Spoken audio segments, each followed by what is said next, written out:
ন্যায্য বিল। সংসদে আমার প্রথম কাজ হবে নো সার্ভিস নো বিল, অর্থাৎ সেবা না নিলে বিল নাই নীতির জন্য খসড়া আইন প্রস্তাব করা এবং চাপ সৃষ্টি করা। তিতাস যদি গ্যাস দিতে না পারে তাহলে তারা টাকা নিতে পারবে না, গ্যাস না থাকলে মাসিক বিল মৌকুব করার প্রস্তাব থাকবে এই বিলটাতে। পাইপলাইনের গ্যাসের ব্যবসায় দায় নিয়ে সরকারকে এই এলাকায় ভর্তুকি মূল্যে বা ন্যায্য দামে এলপিজি সিলিন্ডার সরবরাহ নিশ্চিত করতে বাধ্য করব, সিন্ডিকেটগুলো ভাঙব।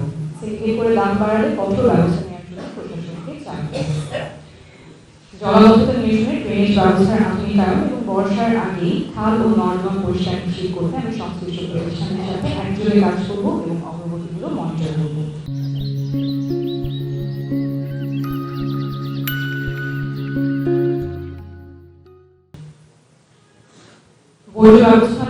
বর্জ্য ব্যবস্থাপনা এবং ঘরের সামনে বা রাস্তার ময়লার স্তূপ জমতে দেওয়া হবে না।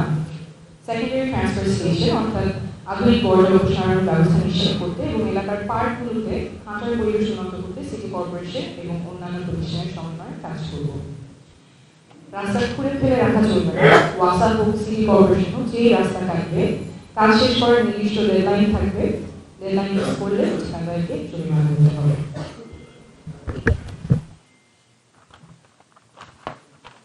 পরের যে বিষয়টা অনেকেই কনসার্ন সেটা হচ্ছে স্বাস্থ্য। ঢাকা নয় চিকিৎসায় অবহেলা আমরা আর মানব না। ঢাকা নয় এলাকায় আমরা প্রায় 7-8 লাখ মানুষ বাস করি, অথচ আমাদের জন্য বড় হাসপাতাল মাত্র একটা, মুগদা মেডিকেল কলেজ। এটা একটা নিষ্ঠুর কৌশল। এই হাসপাতালে 3 ধরনের ঠাঁই থাকে না, ডাক্তার নার্সরা অমানবিক চাপে কাজ করছেন আর রোগীরা সেবাটা না পেয়ে ঢুকছেন। আর সবচেয়ে ভয়ের ব্যাপার হলো ডেঙ্গু। প্রতি বছর বর্ষা এলে লোক দেখানো মশার ওষুধ ছিটানো হয়, কিন্তু আমাদের প্রিয়জনরা ডেঙ্গু চিকুনগুনিয়াতে আক্রান্ত হয়, অনেকেই মৃত্যু ঝরে পড়ে। সমাধানে কি করব? আমি একজন ডাক্তার, দেশ বিদেশে কাজ করার অভিজ্ঞতার আলোকে আমি এই সমস্যা সমাধানে কাজ করব। মুগদা হাসপাতালে পর্যাপ্ত জনবল নিয়োগ এবং আধুনিক যন্ত্রপাতি সচল রাখতে আমি স্বাস্থ্য মন্ত্রণালয়ের সাথে প্রতিনিয়ত যোগাযোগ করব এবং হাসপাতাল কর্তৃপক্ষকে জবাবদিহিতার আওতায় আনব। আমাদের মুগদা মেডিকেল কলেজ হাসপাতাল যেন একটা আদর্শ সেবা কেন্দ্র হয়, সেই উদ্যোগ আমি নেব। আমাদের পাড়ার ক্লিনিকগুলো সেগুলো আধুনিকায়নে বিশেষ বড় আনার উদ্যোগ নেব, যাতে করে প্রাথমিক চিকিৎসার জন্য বড় হাসপাতালে ছুটতে না হয়। আমাদের কমিউনিটি ক্লিনিকগুলো হবে মিনি হাসপাতাল। আমাদের তৃতীয় যে বিষয়টা নিয়ে আমরা কাজ করবো সেটা হচ্ছে নিরাপত্তা। মাদক সিন্ডিকেট হটিয়ে রাস্তা হবে জনগণের। আমাদের এলাকার রাস্তাঘাট অনেক ক্ষেত্রেই সাধারণ মানুষের নাই, চলে গেছে মাদক সিন্ডিকেটের দখলে। সন্ধ্যার পর ওইগুলি নিয়ে মা বোনেরা হাঁটতে পারে না। যে শহর নারীকে নিরাপত্তা দিতে পারে না, সেই শহর উন্নত হতে পারে না। আমরা ট্যাক্স দিই রাস্তার বাতির জন্য, কিন্তু সেই বাতি নষ্ট থাকে যাতে অপরাধীরা অন্ধকারে রাজত্ব করতে পারে। সমাধানে কি কি করবো? নিরাপদ করিডোর, স্কুল, কলেজ, সহ রাস্তায় আমি অবৈধতার ভিত্তিতে সিসি ক্যামেরা এবং উচ্চ ক্ষমতার ল্যাম্পপোস্ট বসাবো। অন্ধকার রাস্তা মানেই অপরাধের আঁকড়া, আমি ঢাকা নগরের কোনো অন্ধকার থাকতে দিব না। মাদকের বিরুদ্ধে আমরা পদক্ষেপ নেব। মাদকাসক্তদের আমরা ঘৃণা করবো না, তাদের চিকিৎসা ব্যবস্থা করবো, কিন্তু যারা মাদক ব্যবসা করে এলাকায় ত্রাস সৃষ্টি করে তাদেরকে আমরা এক বিন্দু ছাড় দিব না। প্রশাসনকে সাথে নিয়ে এলাকা মাদক ব্যবসায়ী মুক্ত করব। নারী বান্ধব পরিবহন নিশ্চিত করতে কাজ করবো। বাসে নারীদের সিট পাওয়া সেটা যুদ্ধ জয়ের মতো। আমি পরিবহন মালিক ও সংশ্লিষ্ট কর্তৃপক্ষদের সাথে বসে নারীদের জন্য সংগঠিত আসন এবং নিরাপদ যাতায়াত নিশ্চিত করতে কার্যকর ব্যবস্থা তৈরি করব। শিক্ষা নিয়ে অনেক সংশয় আছে, অনেক কনসার্ন আছে। আমাদের সন্তানদের নিয়ে পরীক্ষা নিরীক্ষা বন্ধ করতে হবে। অপরিকল্পিত কারিকুলাম এবং ঘন ঘন নীতি পরিবর্তন শিক্ষার্থীদের দিনে বিভ্রান্ত করেছে। আমি বিশ্বমানের শিক্ষা লাভ করার সুযোগ পেয়েছি। আমি চাই আমার এলাকার প্রতিটি সন্তান যেন বিশ্বমানের শিক্ষার সুযোগ পায়, সেটা নিশ্চিত করার জন্য সর্বোচ্চ চেষ্টা করব। আমাদের স্কুলগুলো হবে ল্যাবরেটরি। আমার বরাদ্দের টাকা দিয়ে আমি স্কুলগুলোতে আধুনিক সায়েন্স ল্যাব, ল্যাঙ্গুয়েজ ক্লাব এবং কোডিং শেখানোর ব্যবস্থা করব। এতে আমাদের ছেলেমেয়েরা ফ্রিল্যান্সিং বা উচ্চশিক্ষার জন্য প্রস্তুত হতে পারবে। প্রত্যেকটি স্কুলে লাইব্রেরি গড়ে তোলা হবে, যাতে আমাদের শিশু কিশোরদের মানসিক বিকাশ যথাযথভাবে ঘটে।